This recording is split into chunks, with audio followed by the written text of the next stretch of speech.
Pronto, gente, já arrumei meu cenário. Eu tirei a louça do escorredor. Gente, como que vocês estão? Quanto tempo, né? Eu não apareço aqui. Eu tava com saudades de vir aqui conversar com vocês. Gente, o assunto de hoje é bem relevante, eu não vou me estender muito na introdução. É um assunto que realmente vai ajudar muita gente que pretende vir pra cá. E também aos curiosos de plantão. Podem ficar também, sejam muito bem-vindos, porque eu vou falar assim um pouquinho mais a respeito da minha realidade. Eu tenho mais propriedade para falar de uma realidade de uma pessoa que estuda numa faculdade pública, que não paga mensalidade e que mora na capital, Buenos Aires, né, na capital da Argentina.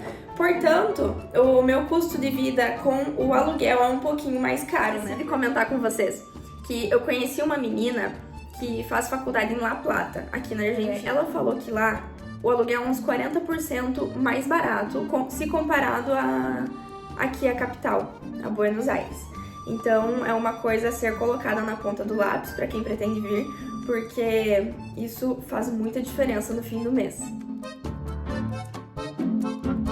Para a gente se organizar um pouquinho melhor, eu gostaria de dividir as despesas em não essenciais e em essenciais. Quais seriam elas? As essenciais são aquelas que você tem todo mês, como por exemplo, moradia, transporte, alimentação. E as não essenciais, academia, uma lavanderia, cursinho particular que você possa fazer. Isso também é bem importante incluir caso a pessoa tenha condições. Muitas pessoas optam por fazer cursinho particular para auxiliar na faculdade, principalmente quem estuda na UBA, porque muitas vezes você se sente perdido e uma ajuda sempre é bem-vinda. Então vamos ao que interessa. O ponto principal a ser levado em consideração é o aluguel.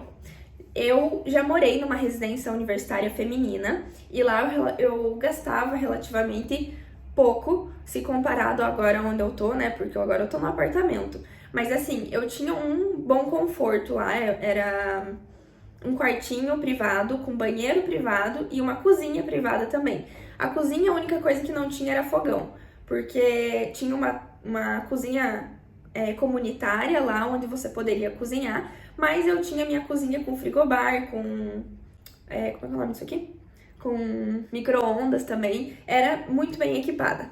E lá eu gastava em torno de 400 a 500 reais por mês. Uma coisa que deve ser levada em consideração é que quanto mais próxima a faculdade for do apartamento que você quer alugar, mais caro vai sair. Caso você não queira morar numa residência, pode alugar apartamento um pouquinho maior, talvez, e compartilhar ele com outras pessoas.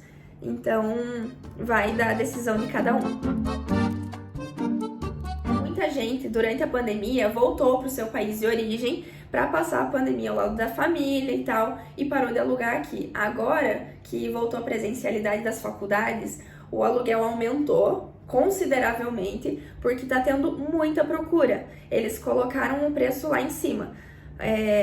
Por isso, talvez não compense para quem está vindo agora alugar um apartamento e talvez economizar um pouco até que os preços voltem ao seu normal, digamos assim.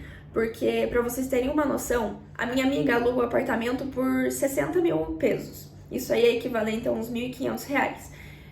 O apartamento eu acredito que seja do mesmo tamanho que o meu, só é um pouquinho mais antigo e ela paga mais que eu, porque ela alugou depois. E deu a louca lá no dono do apartamento e de um mês pro outro ele falou que subiria o aluguel de 60 mil para 100 mil pesos. 100 mil pesos dá o quê? 2.500 reais? Num apartamento parecido ao meu, tipo, é incabível isso.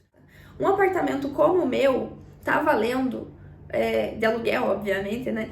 Uns 1.300 a 1.400 reais por mês. Eu pago relativamente baixo, se comparado ao conforto que eu tenho aqui, porque eu mantive esse apartamento durante a pandemia, né? Mesmo eu lá no Brasil, que eu fiquei um ano, pra voltar e já ter o meu cantinho. Mas agora, para fazer contrato novo, tá saindo um pouquinho mais caro. Eu também acho que o dono daqui teve compaixão por mim. Quando diminui o poder de compra do peso argentino, tudo aumenta aqui, né? Inclusive o aluguel. E nessa de aumentar o aluguel, a cotação de câmbio do real para peso argentino sobe. Então acaba equivalendo e pra gente não afeta tanto esse aumento do aluguel. E quando for alugar um apartamento aqui, tem que ficar muito de olho também que às vezes o preço do aluguel não é unicamente o que você vai pagar no mês, porque às vezes eles não incluem no preço do aluguel as expensas. Expensas seriam luz, água, telefone e internet. Às vezes eles incluem alguns desses pontos, mas nem sempre, então tem que perguntar. Eu vou dar um exemplo aqui pra vocês que de luz eu paguei mês passado R$14. E olha, eu não fico economizando, assim, eu ligo o ar-condicionado, só não ligo a TV, mas tenho geladeira e tal. Para contratar um serviço de internet aqui, você pagaria para uma internet boa em torno de 100 a uns R$120, assim, mais ou menos. Mas aí também poderia compartilhar, muitas pessoas fazem isso de dividir a despesa da mensalidade com os vizinhos, porque acaba reduzindo o custo. E a água e o gás dificilmente não vão estar incluídos lá no aluguel, então nem precisa ser comentado. Quanto à alimentação, isso é uma coisa muito variável, porque depende dos hábitos alimentares, né, de cada pessoa. Porém, o que eu posso dizer é que os produtos essenciais, digamos assim, que você compra no Brasil são relativamente parecidos os preços se comparado aqui à Argentina. Então você acabaria gastando aqui o que você gasta no Brasil em alimentação. Eu diria que se você fosse gastar só com o essencial do mês para uma pessoa, gastaria em torno de uns R$400 a R$500. Agora vamos falar do transporte. Gente, o transporte aqui de Buenos Aires especificamente funciona muitíssimo bem. Você pode ir para qualquer canto da cidade usando um metrô, por exemplo, ou então um ônibus. E além de funcionar muito bem, é muito barato. Por exemplo, a passagem está custando agora 30 pesos. 30 pesos seria equivalente a 75 centavos, mais ou menos. Com relação às faculdades, mesmo você vindo estudar para uma particular, super compensa pagar o preço daqui. E a mais barata que eu conheço, né, que os brasileiros geralmente procuram para estudar, é a Barceló. Ela tá custando, assim, claro que eu vou fazer uma aproximação, não vou falar com exatidão, porque isso varia muito de acordo com a cotação e também de acordo com o ano que você tá. Mas a aproximação é de uns R$800. Depois também tem a UAI, que tá custando em torno de R$1.200. A UCA, que tá custando em torno de R$1.300.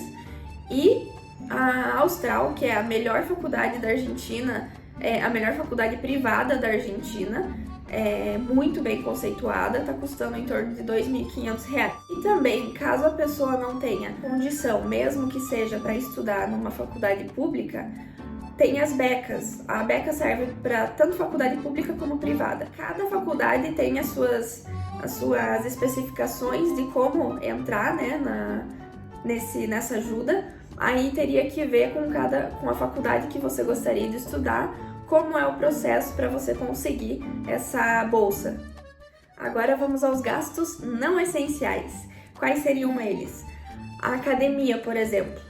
Eu tô pagando aqui, não sei se vocês conhecem, mas tem uma rede de academias em vários países aqui da América Latina chamada Smart Fit. Ela é uma faculdade, ela é uma academia muito boa, porque é bem completinha e muito bem cuidados os aparelhos. Eu treino lá e amo. Tá custando, assim, pra mim, em torno de uns R$90 por mês. Lavanderia. Tem uma lavanderia aqui pertinho de casa que tá uns R$12 o cesto. E também temos o plano de saúde. Vocês sabem, né, que de acordo com a faixa etária é um valor. Eu diria que um plano de saúde que geralmente os estudantes contratam aqui, de acordo com a minha faixa etária de até 25 anos, esse plano tá custando uns R$110. Então, é bem econômico e tem que ser levado em consideração que quanto mais idade você tenha, mais caro fica o plano. Então, esses são os gastos principais que um estudante teria aqui. E eu não vou somar tudo porque a realidade de cada um que vai vir para cá é muito diferente. Eu recomendo que você que pretende vir coloque no papel todos os gastos que eu citei aqui e o valor que eu citei que seria e some cada um desses valores que você poderia ter aqui para ver quanto que você mais ou menos gastaria por mês. Aí você vem um pouquinho mais preparado, né? E como que a crise da Argentina me afeta hoje em dia morando aqui? A situação tá difícil, mas infelizmente tá difícil para os argentinos. Para quem recebe, digamos, em reais ou em dólares e vem morar aqui, acaba sendo um pouco mais favorável. E muitas coisas são mais baratas do que no Brasil, inclusive, como por exemplo a gasolina. No Brasil tá o quê? R$7? Aqui tá R$2,90. O próprio mercado de estética aqui tem muito boa qualidade também e é mais barato. Por exemplo, a depilação a laser que eu faço todo mês. Tô pagando, sei lá, se eu não me engano é R$75. Eu pago mensalmente para fazer depilação em 5 zonas, um preço que eu jamais pagaria no Brasil. E o táxi também, como eu já tinha comentado, o transporte público aqui funciona muito bem e é muito barato, mas não só o público, como os táxis, pode atravessar a cidade de ponta a ponta que vai gastar, sei lá, R$15. E para vocês terem noção, lá no Brasil, agora eu tava, acho que foi no fim do ano passado ou então no comecinho desse ano, na minha cidade, que é interiorana, eu precisei de um táxi, eu usei, né, o serviço por acredito que uns 10 minutos e gastei R$30. Foi uma facada. E outra questão a ser levada em consideração é a segurança. Gente, aqui é muito diferente, que você pode andar de madrugada na rua, que você vai encontrar gente com família passeando, assim, nas praças, sabe? Com criança pequena, brincando nos parques. Tem idosos caminhando, fazendo as atividades, assim, tipo, fazendo uma caminhadinha com a amiga, ou então fazendo uma ginástica, sabe? Você encontra idosos de madrugada na rua. Estão super tranquilos, super seguros, sabe? Eles estão se sentindo bem. E também tem muita gente que sai passear com o cachorro de madrugada. Tão tranquilo, sabe? É uma realidade que você jamais veria no Brasil. Esse foi o vídeo de hoje. Eu espero ter sanado a maior parte das dúvidas que vocês possam ter. Mas caso tenha escapado alguma coisinha, deixem ali nos comentários que daí depois eu dou uma olhada e ou respondo ali nos próprios comentários, ou então eu faço mais um vídeo falando a respeito, porque pode ser a dúvida de muitas outras pessoas também. Gente, muito obrigada pela companhia, por ter assistido o vídeo até aqui. Como eu falei, eu tava com saudades de aparecer aqui de novo e espero ver vocês nos próximos vídeos.